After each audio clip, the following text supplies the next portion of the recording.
Riapre al San Gaetano la mostra su Vincent, prorogata fino al 6 giugno. Per l'occasione Marco Goldin gli abbina l'esposizione Attorno a Van Gogh, 8 pittori e i colori della vita, una mostra di gruppo di artisti contemporanei scelti da Goldin, che è contento ma economicamente disperato. Contenti veramente, finalmente, di poter far vedere, speriamo, a qualche decina di migliaia di persone in più questa mostra, che era stata pensata per fare almeno 350-400 mila visitatori, è stata visitata, ahimè, finora da 32 mila persone, quindi veramente solo evocando questi due numeri capite bene come siamo messi.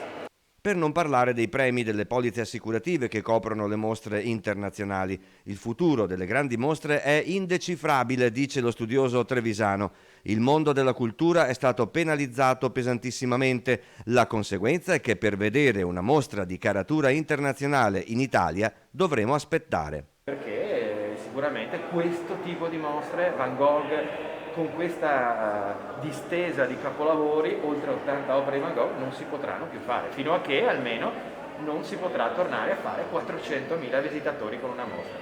Mi sembra una cosa che è molto lontana ancora, sicuramente la prossima stagione no, e a mio parere nemmeno in quella 22-23.